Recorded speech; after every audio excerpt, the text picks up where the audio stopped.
dernière, donc c'est tout frais. On s'est accordé un moment de rencontre entre les intervenants et vous-même autour des mots de l'année. Alors de l'année écoulée, bien sûr, de 2011.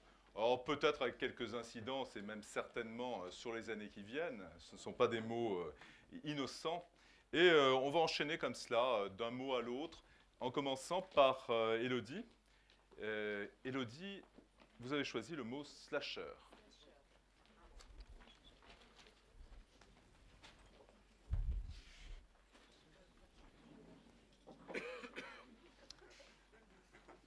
Alors, que mettre derrière ce mot slasher? Alors, slasher, donc ça correspond effectivement au terme qu'on utilise pour une personne qui a de multiples activités, puisque dans le langage Internet, quand on utilise plusieurs mots, on a tendance à mettre ce signe, ce fameux signe qui est effectivement une barre un petit peu courbée, qui donc est appelé un slash. Et à l'heure actuelle, on peut se rendre compte que les personnes effectivement qui ont des talents, de multiples talents, tant mieux pour eux, tant mieux pour nous. Et qu'effectivement, on peut avoir un photographe qui va être blogueur, qui va être peut-être peintre, et en plus, pourquoi pas scénariste.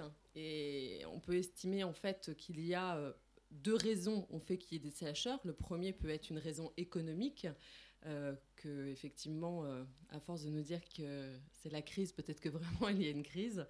Et que ces personnes ont besoin de faire plusieurs activités pour arriver à obtenir un revenu suffisant pour assouvir leurs besoins. Et de l'autre côté, puisque je vais reprendre en fait une jeune femme qui est comique, qui fait des one-man shows, qui s'appelle Nora. Et je trouve elle explique très bien pourquoi il y a des slashers. C'est que quand on est tout petit, on dit toujours quand je serai grand, je ferai. Puis un jour, on est grand. Et moi, un jour, je suis devenue grande et je vais dire comme elle qu'un jour, on a 30 ans, j'ai un petit peu plus de 30 ans, mais qu'un jour, on a 30 ans et qu'il est temps, effectivement, de réaliser ses rêves. Alors, quand je dis, ça fait très oui, oui, mais pour une fois, on a vraiment envie d'être oui, oui et se dire que, bah voilà, on a des rêves, mais que notre personnalité est relativement complexe et que je ne sais pas si quelqu'un dans la salle est capable de dire bah, moi je vais être boulanger et que boulanger et à côté bah, j'ai pas d'autre passion et je veux pas être photographe et je veux pas faire de la gastronomie et voilà et donc voilà ce que veut dire slasher donc les filles je pense que ce sont de vraies slasheuses parce que ce sont des gastronomes parce que pour moi vous êtes des gastronomes les filles je suis désolée c'est des gastronomes slash des mamans slash des blogueuses. Voilà. Superbe. Bel écho à notre temps. Je regardais sur l'étymologie de slash qu'on était sur des verbes français. On venait des verbes de l'ancien français esclater. Bah oui. Ils nous ont tout pris. Ils nous ont tout pris, les Britanniques. Bon, c'est pas grave. Merci beaucoup, Élodie. Mélanie, on avait déjà abordé à plusieurs reprises dans la journée, Julien l'a fait également. Vous avez choisi ARG. Oui, alors du coup, c'est pas très original, parce qu'on en a déjà parlé ce matin plusieurs fois. On en remet une couche. Voilà, on en remet une couche. Donc ARG, j'ai choisi ce mot, donc Alternate Reality Game, qui veut dire jeu en réalité alternée. Et donc je l'ai choisi parce que c'est bien représentatif de tout ce qui s'est passé ces dernières années, particulièrement l'année dernière. Donc Julien a donné pas mal d'exemples avec The Dark Knight. Il y avait Tron Legacy aussi qui a fait un ARG assez intéressant. D'ailleurs, si ça vous intéresse, vous avez tous les case studies sur YouTube. Hein. Donc vous tapez Why So Serious Case Study, vous avez tout le dispositif mis en place autour de l'ARG. Donc l'ARG, c'est un jeu en réalité alternée. Pourquoi on dit en réalité alternée? Parce qu'on va utiliser non seulement tous les dispositifs numériques, donc des faux sites internet, des blogs, des podcasts, des réseaux sociaux, enfin tout ce que vous voulez. Et on va aussi utiliser des médias de la vie quotidienne, donc son smartphone, sa boîte mail ou son courrier, sa boîte aux lettres classique, et des lieux que l'on connaît tous. Par exemple, ici, on pourrait faire un ARG. Cette pièce pourrait être utilisée dans un dispositif de jeu en réalité alternée. L'autre principe, et ça fait écho à tout à l'heure, Follow the White Rabbit, c'est qu'il y a donc des rabbit holes, des terriers de lapin. C'est ce qui va aspirer le joueur dans le jeu. Et ces rabbit holes doivent être... il doit y avoir plusieurs rabbit holes. Il ne peut pas y en avoir qu'un. pour justement attirer le plus de monde possible dans le jeu. Et ils peuvent être de plusieurs sortes. Donc un exemple, si vous connaissez Trent Reznor, donc c'est un chanteur du groupe Nine Inch Nails, qui a fait un jeu en réalité alternée autour de son album Year Zero. Et un des rabbit holes était, pendant son concert à Lisbonne, ils avaient laissé une clé USB dans les toilettes. Donc quelqu'un a récupéré la clé USB dans les toilettes, l'a mis dans son ordinateur, il y avait des fichiers codés qu'il a mis sur un forum, et donc les joueurs rentraient dans le jeu comme ça, il fallait décoder les fichiers. Alors bien évidemment, si personne ne récupère cette clé USB, ça marche pas, donc c'est pour ça qu'ils avaient fait aussi d'autres rabbit holes sur la pochette de l'album par exemple. Et dernier point important sur les ARG, c'est que ce sont des jeux qui se jouent en communauté. Donc on a dit tout à l'heure que le transmédia était utilisé pour former des communautés, et les ARG, c'est ça se joue en communauté. Il est impossible de jouer en ARG tout seul. Tout simplement parce qu'on nous envoie dans plusieurs lieux, puisqu'on utilise les lieux de la vie réelle, donc il faudrait faire le tour du monde pour jouer en ARG, donc tout seul c'est un peu compliqué. Et deuxièmement, parce qu'il faut des compétences particulières pour décrypter les codes, pour aller sur les codes sources des sites internet, voir ce qui se cache. Enfin, il faut plusieurs compétences qu'on n'a pas forcément tous ensemble, tous seuls. Donc il faut jouer ensemble en communauté. Donc voilà, c'est pour ça que j'avais choisi ARG. Merci beaucoup Mélanie. De communauté à société, Julien, Social TV. Donc Social TV, c'est un terme qu'on a pu entendre récemment. Il a fini l'année en buzzword de l'année, mais j'espère qu'il sera encore un peu le buzzword de cette année, parce qu'on n'a pas assez entendu parler. La Social TV, ça répond à un phénomène que vous avez tous vécu, le phénomène de caméra café, mais non, le lapsus, la machine à café, pardon. Et oui, le matin, devant la machine à café, de quoi on parle ? Eh ben, on parle de ce qu'on a vu la veille à la télévision. Souvent des événements comme les matchs de foot, les téléréalités, l'élection des Miss, etc. Parce que ce sont des événements qui sont live et qui nécessitent, en tout cas qui vraiment attirent les commentaires. Ces commentaires, on les retrouve de plus en plus sur Twitter et Facebook. Il y a des sites qui les agrègent, et c'est vrai que les médias en parlent beaucoup.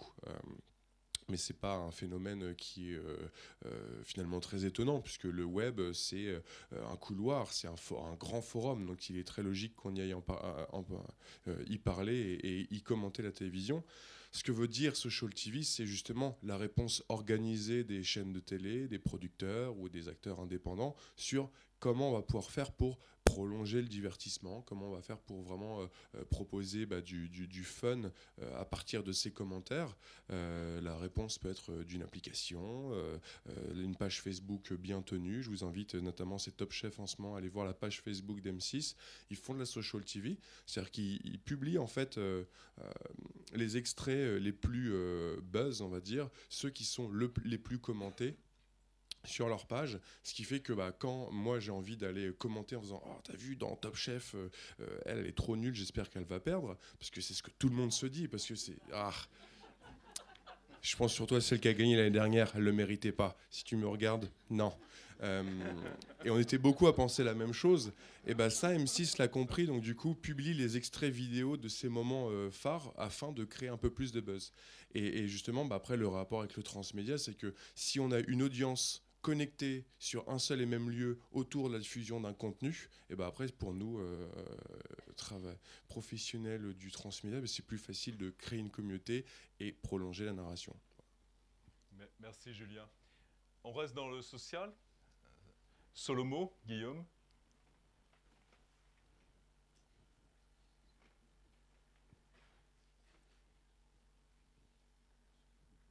Marche pas. Oui, c'est bon. Effectivement, Solomo, donc qui est un mot qui pour moi résume un petit peu, je dirais, le web en 2011, donc un mot qui n'est pas nouveau, un mot qui a été introduit ce matin par Pierre Croiset, justement de GMT Édition, et également le mot qui a été le mot d'introduction du Web 11 par Loïc Lemer, pour résumer un petit peu, je dirais, toute l'activité du web et l'activité numérique. Au global, le Solomo, ça rejoint un petit peu également mon travail, on en parlera tout à l'heure, mais dans le référencement, où effectivement le social, le local et le mobile. Donc mobile, je dirais plus mobilité, tablette et mobile. Donc vraiment tout ce qui est social, on l'a vu vraiment sur les chiffres Facebook. En France, Facebook c'est un peu plus de 23 500 000 personnes. Sur le monde, c'est 845 millions, dont des chiffres sont sortis également sur l'utilisation quotidienne. Il y a à peu près la moitié des gens qui se connectent à leur compte Facebook. Et en mobile, c'est 350 millions de personnes qui se connectent sur leur mobile sur Facebook. Donc vraiment une explosion des réseaux sociaux.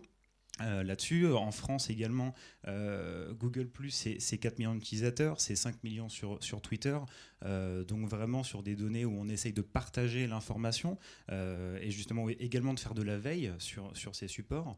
Le local également, qui est quelque chose qui, à mon avis, qui n'est pas encore trop développé, mais il y a quelques bribes. On a vu Foursquare, qui est la plus grosse application avec ses 15 millions de membres, qui essaye vraiment de s'y positionner. On a vu du Facebook Places, on a vu également Google qui a essayé de développer cette intégration. Là où je trouve ça manque un petit peu, c'est-à-dire que sur l'application Foursquare, par exemple, il y a une très bonne idée qui est ce qu'on appelle le radar au final. Je me balade par exemple dans la rue Sainte-Catherine et Apple en fait lance une petite promo de 10% pour les gens en fait qui sont près de l'Apple Store. Donc effectivement, je passe à côté, j'ai cette petite promotion qui arrive.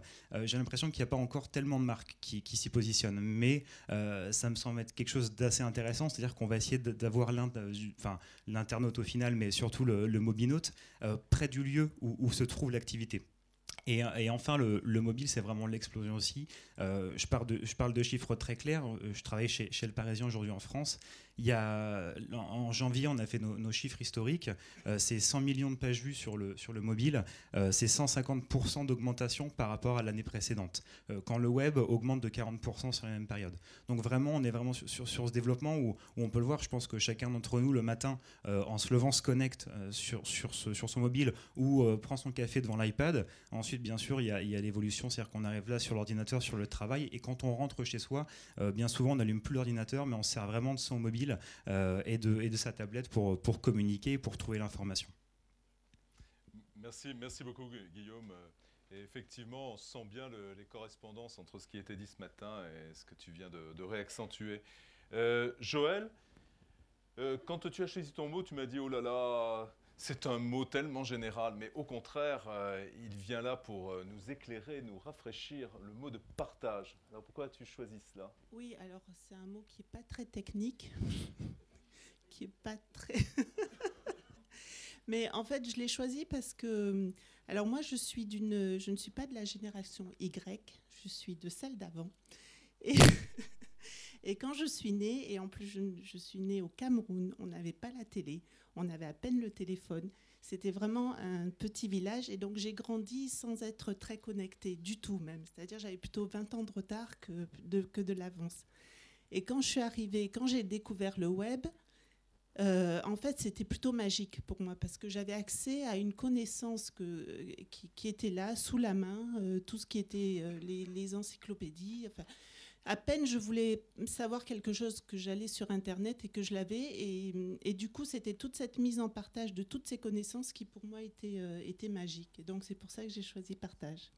Voilà. Superbe mot. Hein. À l'heure actuelle, c'est vrai que ce sont des mots qui semblent manquer de dimension technique, mais que faisons-nous aujourd'hui dans un forum comme celui-ci, si ce n'est illustrer ce mot ?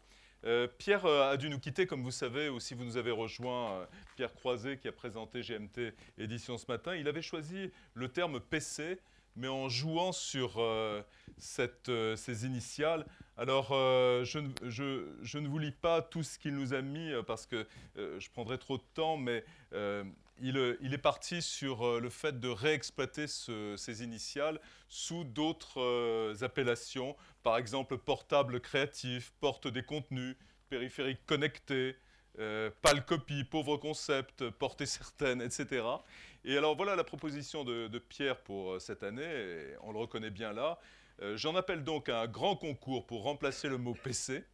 L'enjeu est important car n'oubliez pas, il cite Lacan, ce qui ne peut se désigner n'existe pas. Voilà. Merci Pierre, j'espère que son avion le porte à bonne destination en ce moment. Philippe, tu as choisi le mot facilitateur. Oui, parce qu'en fait, c'est pas un mot technique. Enfin, je le croyais. Et puis, en faisant quelques recherches sur mon PC, c'est Pierre Croiset aussi. En faisant quelques recherches sur le net, je me suis aperçu que facilitateur, c'était presque un nouveau métier déjà. Alors, c'est déjà un métier dans certains secteurs très spécifiques, comme la gestion de projet, ou pour des méthodes spécifiques de gestion de projet, comme notamment les méthodes Scrum, on a une personne qui joue vraiment le rôle de facilitateur. Et puis, dans le social, on a le facilitateur social, qu'on appelle de manière plus classique l'animateur ou le modérateur. Et je me suis aperçu en fait que facilitateur, en fait, je me disais que nous, en fait, au quotidien, on était des facilitateurs. Parce qu'on a des facilitateuses, si je puis dire, pour nous aider lorsqu'on rentre à 19h avec nos bambins pour faire à manger avec ce qui reste dans le frigo. On a des facilitateurs techniques qui vont nous aider à décrypter un petit peu comment on fait un site web, parce qu'on maîtrise bien le contenu, mais le contenant, on ne le maîtrise pas forcément. On a des facilitateurs qui nous aident sur de la mesure d'audience, parce que savoir en termes de trafic combien on a d'auditeurs, d'internautes qui ont visité notre site, c'est important. Et au bout du compte, ce mot facilitateur, je pense que je ne l'ai pas encore vu dans une fiche métier ou dans une offre d'emploi, mais j'ai presque hâte de le voir, parce que je me dis que je trouve que c'est très positif.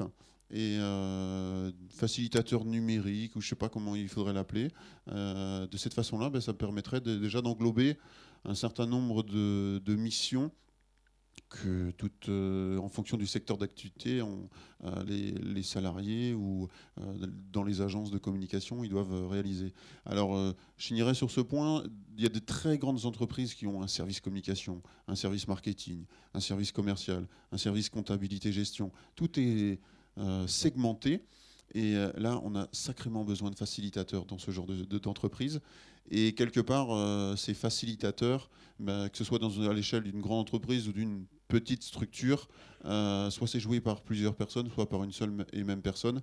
Mais on a ces aspects fonctionnels, mais on a surtout ces facilitateurs humains, parce qu'à un moment donné, rien ne vaut un sourire quand on croise quelqu'un dans un couloir. Quand on dit bonjour, on nous retourne ce bonjour. Et ça, qu'est-ce que ça fait du bien. Merci Philippe. Vous voyez, SRC s'occupe de toutes les dimensions de l'humain.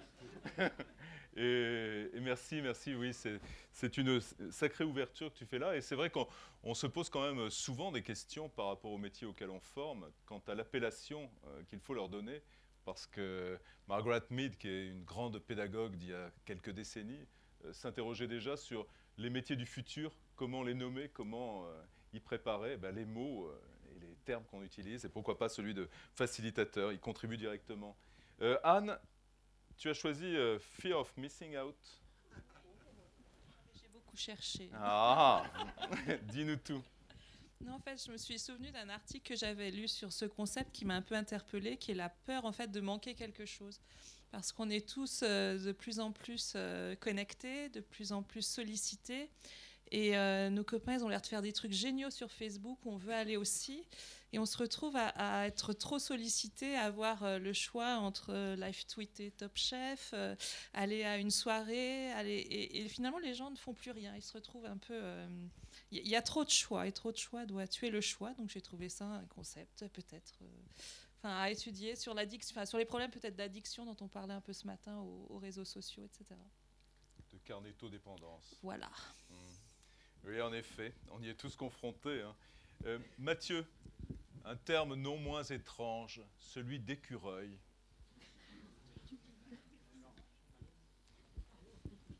Il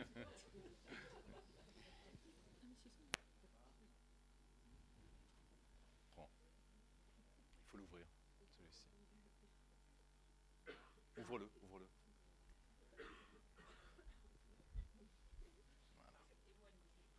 Pousse-le bien.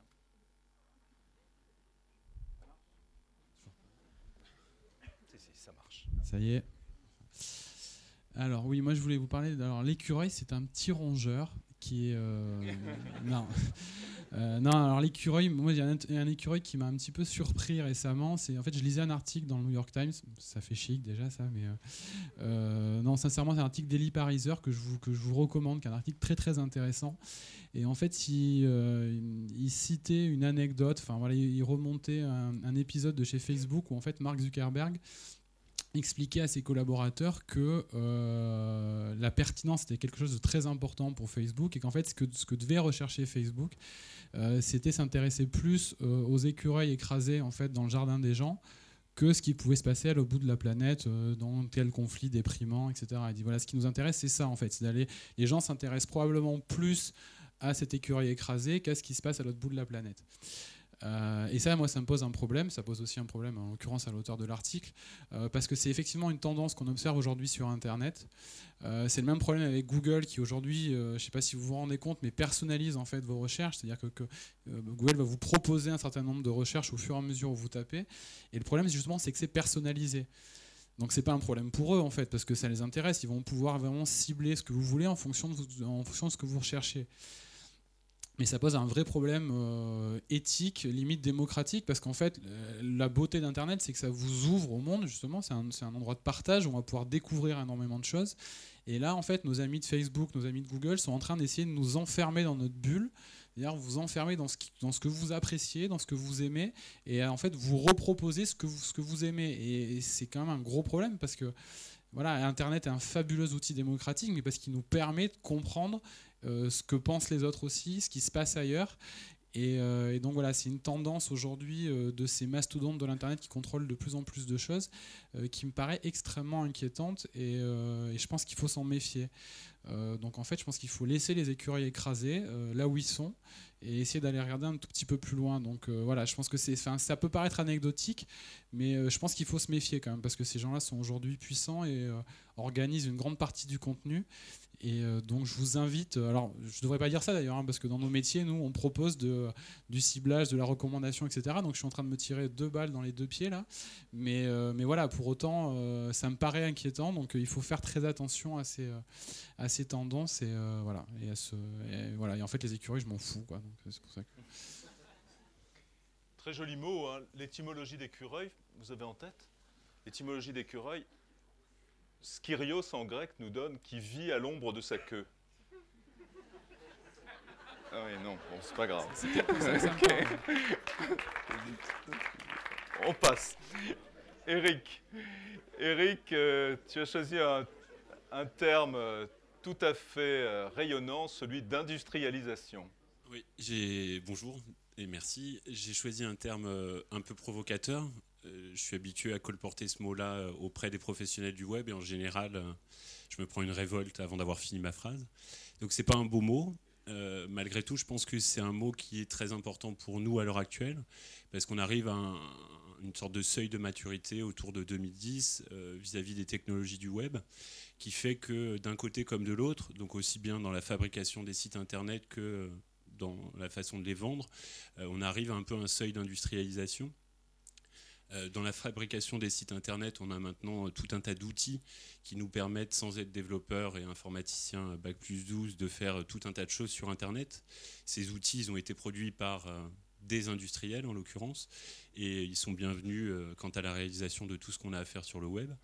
Et puis de l'autre côté, il y a une grosse phase d'industrialisation aussi. On a vu par exemple, dans les courants de l'année 2010 et 2011, des grands industriels de la communication, tels Publicis, qui se sont jetés sur un nouveau marché, en l'occurrence la réalisation de sites internet pour des TPE, PME et ainsi de suite. Il est clair que jusqu'alors, ce terme-là faisait plutôt peur au milieu du web, où on a une relation plutôt particulière, personnelle, où on essaye de privilégier un rapport spécifique à chacun de nos clients. Quoi qu'il en soit, c'est pour moi un phénomène qui existe, et c'est un phénomène qui, pour moi, était intéressant de replacer ici pour que tous les jeunes qui sont là et qui vont bientôt nous pousser à la retraite, prennent bien en compte ce phénomène-là. On a un énorme glissement des savoirs par rapport à ça. On est passé du savoir-faire au savoir-utiliser. Et on a un énorme glissement aussi économique. Les années 2012 et 2013, on va voir 60% des grosses agences web disparaître et être absorbées par les 10 qui vont rester. Donc faites attention à faire les bons choix par rapport à ça. C'est pas forcément évident à anticiper, mais en tout cas, à mon avis, c'est un des mots pas joli du tout, pas du tout associé au web, mais qui me paraissait intéressant de ramener ici. Merci beaucoup Eric. Et pour conclure ce tour des mots du café, ah non, on en a deux, pardon. Pour conclure, oui, alors pour conclure avec deux mots, on a William qui va nous parler de macrotypographie.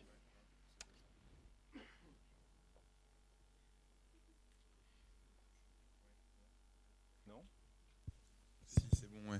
Oui, donc oui, macrotypographie. Pourquoi? Parce que donc déjà ma macrotypographie, qu'est-ce que c'est? C'est en gros l'étude typographique à l'échelle du paragraphe. C'est-à-dire qu'on va avoir la microtypographie qui concerne le caractère, le mot, donc la taille de corps, l'interlettrage, tout ça. Et la macrotypographie, c'est tout en fait l'organisation du texte, du contenu en fait. Et j'ai choisi ce mot parce que j'ai vu en fait une conférence d'Anne-Sophie Fradier qui est passée à Paris Web l'année dernière.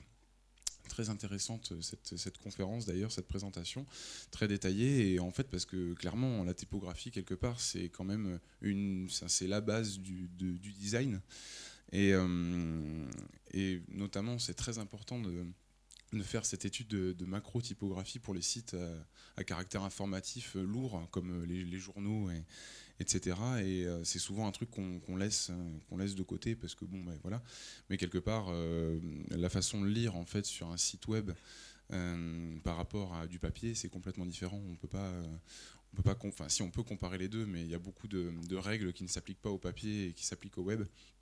Et du coup, c'est pour ça que j'ai choisi ce terme, tout bêtement, parce que je suis en train de travailler là-dessus et que c'est fort intéressant. Il y a beaucoup de choses à creuser là-dedans. Donc voilà. Merci beaucoup. Et donc pour conclure, Jean-François, tu as choisi New GTLD. Oui, mais je vais vous reparler des noms de domaine, désolé, je vous avais dit que j'étais monomaniaque sur le sujet. New GTLD, c'est le nom du programme en fait, de l'ICANN relatif aux nouvelles extensions Internet.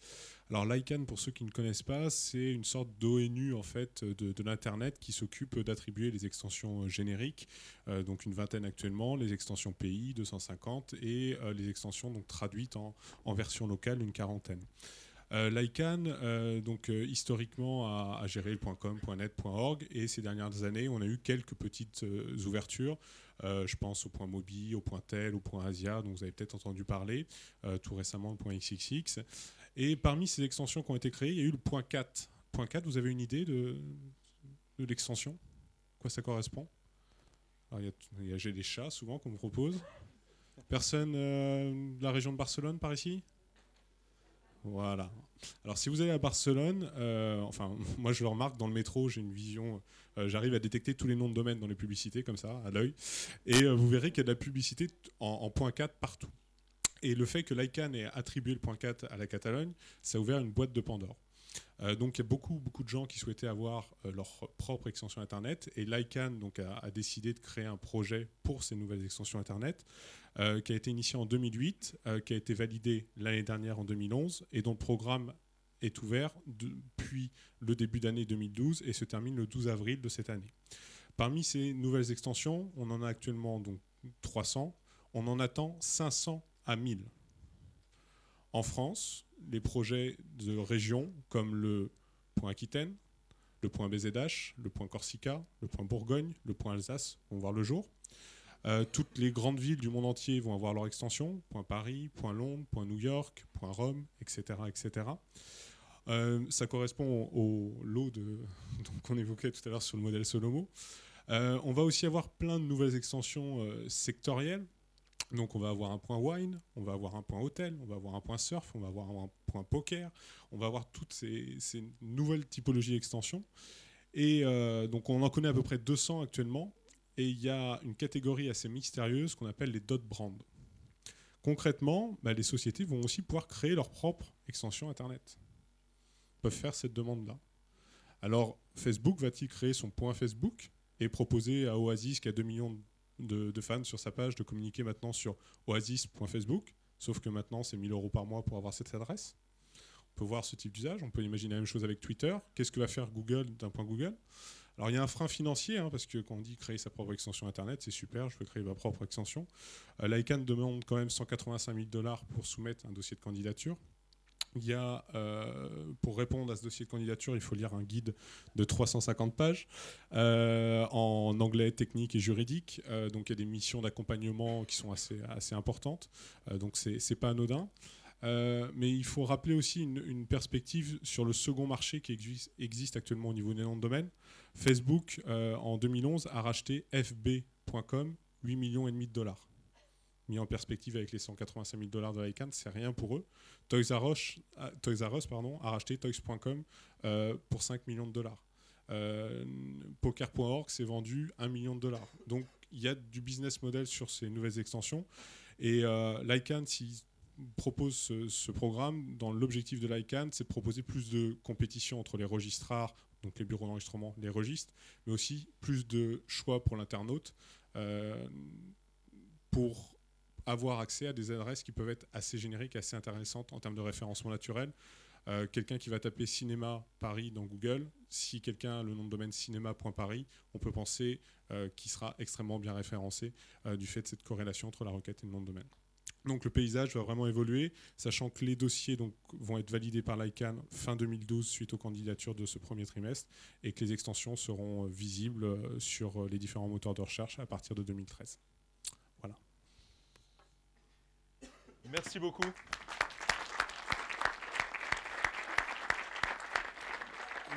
Merci pour ce tour des mots. On aurait dû, mais je vois l'heure qui tourne, vous donner la parole peut-être pour accroître évidemment ce tour des mots. Mais on va enchaîner avec le débat suivant.